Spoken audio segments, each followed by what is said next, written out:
Musical improvisation is the creative activity of immediate musical composition, which combines performance with communication of emotions and instrumental technique as well as spontaneous response to other musicians. Sometimes musical ideas in improvisation are spontaneous but may be based on chord changes in classical music, and many other kinds of music. One definition is a performance given extempore without planning or preparation. Another definition is to play or sing extemporaneously, by inventing variations on a melody or creating new melodies, rhythms and harmonies. Encyclopædia Britannica defines it as the extemporaneous composition of free performance of a musical passage, usually in a manner conforming to certain stylistic norms but unfettered by the prescriptive features of a specific musical text. Improvisation is often done within a pre-existing harmonic framework or chord progression. Improvisation is a major part of some types of 20th-century music, such as blues, jazz, and jazz fusion, in which instrumental performers improvise solos, melody lines and accompaniment parts. Throughout the eras of the Western art music tradition, including the medieval, Renaissance, Baroque, classical, and Romantic periods,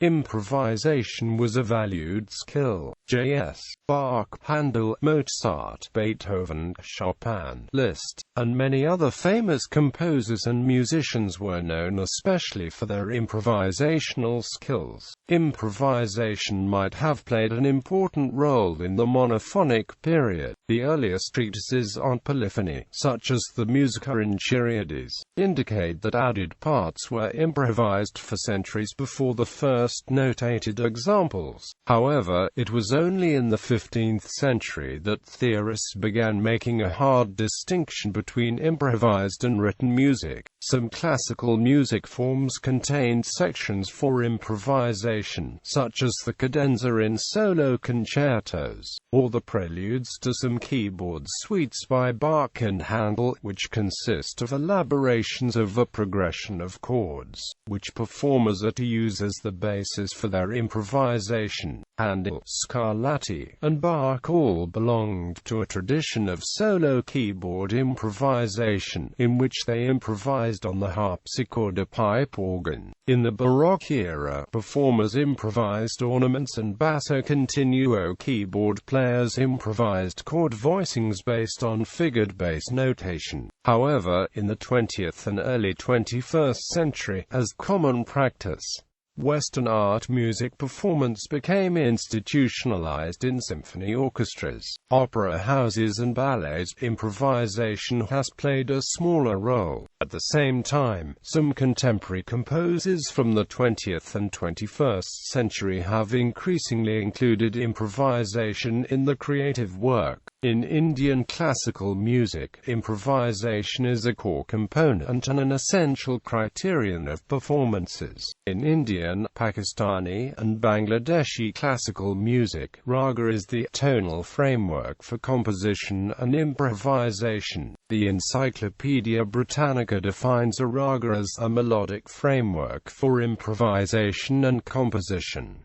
In Western music, medieval period, although melodic improvisation was an important factor in European music from the earliest times, the first detailed information on improvisation technique appears in 9th-century treatises instructing singers on how to add another melody to a pre-existing liturgical chant, in a style called organum. Throughout the Middle Ages and Renaissance, improvised counterpoint over a cantus firmus constituted a part of every musician's education, and is regarded as the most important kind of unwritten music before the Baroque period.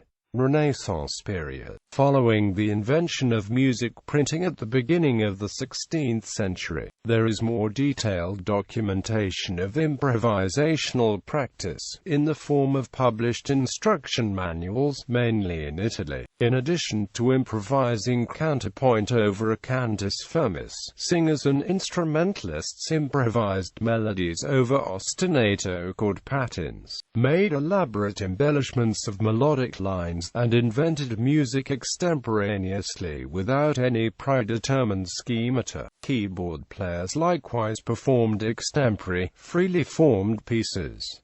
Baroque period. The kinds of improvisation practiced during the Renaissance, principally either the embellishing of an existing part or the creation of an entirely new part or parts, continued into the early Baroque. Though important modifications were introduced, ornamentation began to be brought more under the control of composers, in some cases by writing out embellishments, and more broadly by introducing symbols or abbreviations for certain ornamental patterns. Two of the earliest important sources for vocal ornamentation of this sort are Giovanni Battista Bovicelli's Regale, Passaggi di Musica, and a preface to Giulio Caccini's collection, La Nuova of Music melodic instruments. 18th-century manuals make it clear that performers on the flute, oboe, violin, and other melodic instruments were expected not only to ornament previously composed pieces, but also spontaneously to improvise preludes. Keyboard, lute, and guitar. The pattern of chords in many Baroque preludes, for example, can be played on keyboard and guitar over a pedal tone or repeated bass notes. Such progressions can be used in many other structures and contexts, and are still found in Mozart, but most preludes begin with the treble supported by a simple bass. J.S. Bach, for example, was particularly fond of the sound produced by the dominant seventh harmony played over i.e., suspended against the tonic pedal tone. There is little or no Alberti bass in Baroque keyboard music, and instead the accompanying hand supports the moving lines mostly by contrasting them with longer note values, which themselves have a melodic shape and are mostly placed in consonant harmony. This polarity can be reversed, another useful technique for improvisation, by changing the longer note values to the right hand and playing moving lines in the left at intervals, or with moving lines in both hands. Occasionally, this shift of roles between treble and bass is another definitive characteristic. Finally, in keeping with this polarity, the kind of question and answer which appears in Baroque music has the appearance of fugue canon. This method was a favorite in compositions by Scarlatti and Handel, especially at the beginning of a piece, even when not forming a fugue. Organ improvisation and church music. See category. Organ improvises. According to Encyclopædia Britannica, the melodic textures that originated about 1600 were ready-made, indeed in large measure intended for improvisational enhancement, not only of the treble parts but also, almost by definition, of the bass, which was figured to suggest no more than a minimal chordal outline. Improvised accompaniment over a figured bass was a common practice during the Baroque era, and to some extent the following periods. Improvisation remains a feature of organ playing in some church services and are regularly also performed at concerts. Dietrich Buxtehude and Johann Sebastian Bach were regarded in the Baroque period as highly skilled organ improvisers. Maurice Duruflé, a great improviser himself, transcribed improvisations by Louis Vienne and Charles Tournemire. Olivier Lettre later wrote his improvisations as compositions, for example Sa Regina. Classical period keyboard improvisation. Classical music departs from Baroque style in that sometimes several voices may move together as chords involving both hands, to form brief phrases without any passing tones. Though such motifs were used sparingly by Mozart, they were taken up much more liberally by Beethoven and Schubert. Such chords also appear to some extent in Baroque keyboard music. tonic, such as the third movement theme in Bach's Italian concerto. But at the time such a chord often appeared only in one clef at a time, and did not form the independent phrases found more in later music. Adorno mentions this movement of the Italian concerto as a more flexible, improvisatory form, in comparison to Mozart, suggesting the gradual diminishment of improvisation well before its decline became obvious. The introductory gesture of tonic, subdominant, dominant, tonic, however, much like its Baroque form, continues to appear at the beginning of high classical and romantic piano pieces as in Haydn's Sonata Op. 16, No. 52, and Beethoven's Sonata Opus 78.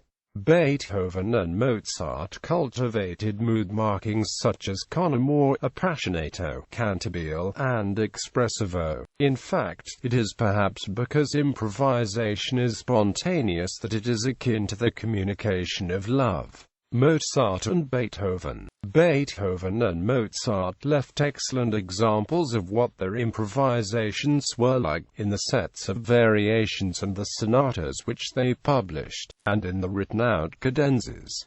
As a keyboard player, Mozart competed at least once in improvisation with Muzio Clementi. Beethoven won many tough improvisatory battles over such rivals as Johann Nepomuk Hummel, Daniel Stiebelt, and Joseph Wölfel. Romantic period. Instrumental extemporization, both in the form of introductions to pieces and links between pieces, continued to be a feature of keyboard concertizing until the early 20th century. Amongst those who practiced such improvisation were Franz Liszt, Felix Mendelssohn, Anton Rubinstein, Paderewski, Percy Grainger, and Pachmann. Improvisation in the area of art music seems to have declined with the growth of recording opera. After studying over 1,200 early Verdi recordings, Will Crutchfield concludes that the solo cavatina was the most obvious and enduring locus of soloistic discretion in 19th-century opera. He goes on to identify 7 main types of vocal improvisation used by opera singers in this repertory. 1. The Verdian full-stop cadenza. 2. Arias without full-stop, ballet, canzone, and romance. 3. Ornamentation of internal cadences. 4. Melodic variants. 5. Strophic variation and the problem of the cabaletta. 6. Facilitations. 7. Recitative. Modern opinions. Theodore Adorno. Toward the end of the section of aesthetic theory entitled Art Beauty, Theodore Adorno included a brief argument on improvisation's aesthetic value, claiming that artworks must have a thing character through which the spiritual content breaks. Adorno pointed out that the thing character is in question in the improvised, yet present. It may be assumed Adorno meant classical improvisation, not jazz, which he mostly excoriated. He held jazz, for example, to be antithetical to Beethoven. There is more extensive treatment, essentially about traditional jazz, in Prisms and the Jargon of Authenticity. Glenn Gould. Improvisation may be pressed to derive something novel from past material, which becomes outmoded through its limited concepts of tonality, form, and variation. Though his understanding of modern music was itself unorthodox, Glenn Gould appears to have such a view, as he clearly thought musical history was a finite exploration of forms and tonal concepts. Contemporary jazz improvisation is one of the basic elements that sets jazz apart from other types of music. The unifying moments in improvisation that take place in live performance are understood to encompass the performer, the listener, and the physical space that the performance takes place in. Even if improvisation is also found outside of jazz, it may be that no other music relies so much on the art of composing in the moment. demanding that every musician rise to a certain level of creativity that may put the performer in touch with his or her unconscious as well as conscious states. The educational use of improvised jazz recordings is widely acknowledged. They offer a clear value as documentation of performances despite the perceived limitations. With these available, generations of jazz musicians are able to implicate styles and influences in the performed new improvisations. Many varied scales and the modes can be used in improvisation. They are often not written down in the process, but they help musicians practice the jazz idiom. A common view of what a jazz soloist does could be expressed thus: is the harmonies go by. He selects notes from each chord, out of which he fashions a melody. He is free to embellish by means of passing and neighbor tones, and he may add extensions to the chords. But at all times a good improviser must follow the changes. A jazz musician really has several options. He may reflect the chord progression exactly, he may skim over the progression and simply elaborate the background harmony, or he may fashion his own voice leading, which may clash at some points with the chords the rhythm section is playing. Contemporary classical music, with the notable exception of liturgical improvisation on the organ. The first half of the 20th century is marked by an almost total absence of actual improvisation in art music. Since the 1950s, some contemporary composers have placed fewer restrictions on the improvising performer, using techniques such as vague notation. New music ensembles formed around improvisation were founded, such as the Scratch Orchestra in England, Musica Elettronica Viva in Italy, Lucas Foss Improvisation Chamber Ensemble at the University of California, Los Angeles, Larry Austin's New Music Ensemble at the University of California, Davis, the Once Group at Ann Arbor, the Sonic Arts Group, and Sonics, the latter three funding themselves through concerts, tours, and grants. Significant pieces include Foss Time Cycles and Echoey. Other composers working with improvisation include Richard Barrett, Benjamin Barretts, Pierre Boulez, Joseph Brent, Sylvana Bassotti, Cornelius Cardew, Yanni Christus, Douglas J. Cuomo, Alvin Curran, Stuart Dempster, Hugh Davies, Carlane CSSL, Mohamed Feroz, Rolf Gallagher, Vinko Globokar, Richard Grayson, Hans, Joachim Hespost, Barton McLean, Priscilla McLean, Stephen Nachmanovich, Pauline Oliveros, Henry Pousser, Todd Reynolds, Terry Riley, Frederick Jeffsky, William O. Smith, Manfred Stanker, Karl-Heinz Stockhausen, Toru Takemitsu, Richard Tateilbaum, Vangelis, Michael Vetter, Christian Wolff, Janis Xenakis, Yitzhak Yedid, Lamonte Young, Frank Zappa, Hans Zender, and John Zorn. Contemporary popular music. Jam bands. In the 1960s, the Grateful Dead gained popularity and bestowed a name on the jam genre. Since the 1980s, bands like Fish, Widespread Panic, Mo, Humphreys McGee, Max Creek, and the String Cheese Incident have used musical improvisation extensively. Indeed, for the more devoted followers of any band, these extended improvisational segments, jams, are a large part of what makes the live show so special. The jam band scene has also seen the rise of jamgrass, with bands like Hot Buttered Rum, Cornmeal, and Yonder Mountain String Band, along with the rise of livetronica with bands like the Disco Biscuits, Lotus, The New Deal, and SDS9, most of whom feature improvisation in the music.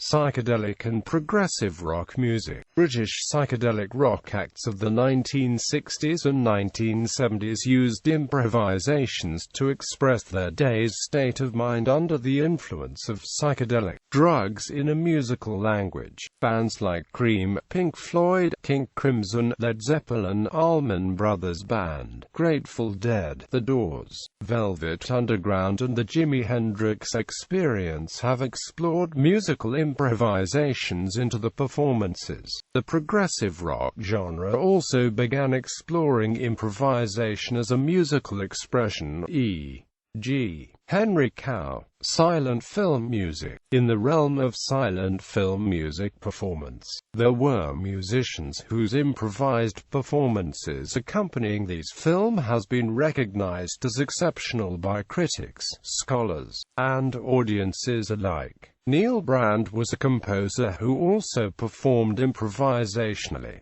Brand, along with Gwenta A. Buchwald, Philip Carley, Stephen Horn, Donald Sosin, John Sweeney, and Gabriel Thibodeau, all performed at the annual Conference on Silent Film in Pordenone, Italy, La Journée del Cinema Muto. Quote, "In improvising for silent film, performers have to play music that matches the mood, style and pacing of the films they accompany. In some cases, musicians had to accompany films at first sight without preparation. Improvisers needed to know a wide range of musical styles and have the stamina to play for sequences of films which occasionally ran over 3 hours. In addition to the performances, some pianists also taught masterclasses for those who wanted to develop the skill in improvising for films. When talkies motion pictures with sound were introduced, these talented improvising musicians had to find other jobs.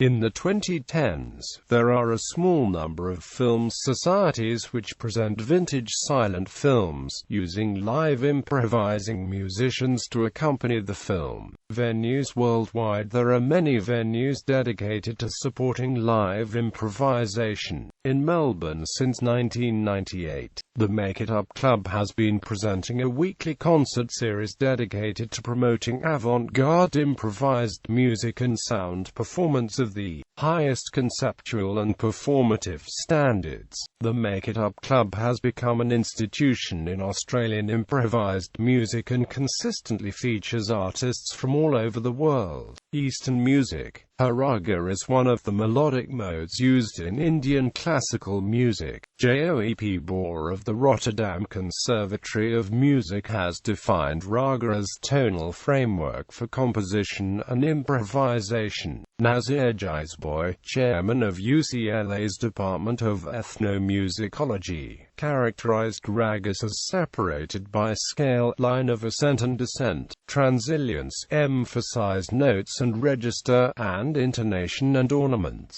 A raga uses a series of 5 or more musical notes upon which a melody is constructed. However, the way the notes are approached and rendered in musical phrases and the mood they convey are more important in defining a raga than the notes themselves.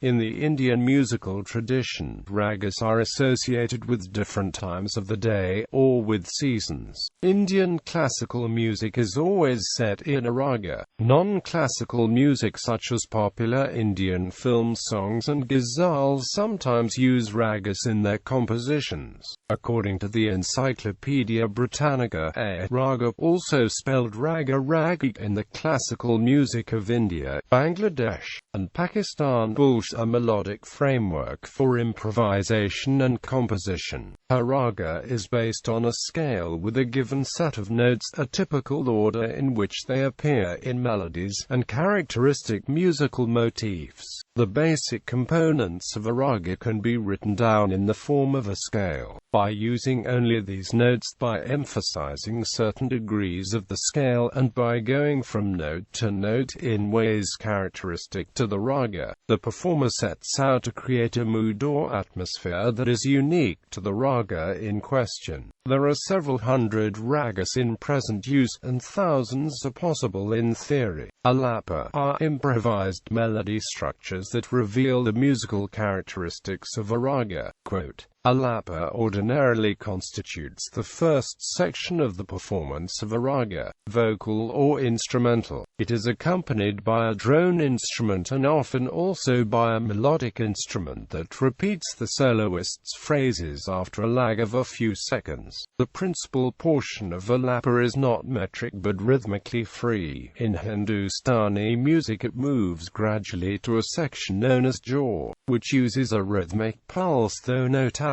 The performer of the alappa gradually introduces the essential notes and melodic turns of the raga to be performed. Only when the soloist is satisfied that he has set forth the full range of melodic possibilities of the raga and has established its unique mood and personality will he proceed, without interruption, to the metrically organized section of the piece. If a drummer is present, as is usual in formal concert, his first beats serve as a signal to the listener that the alappa is concluded.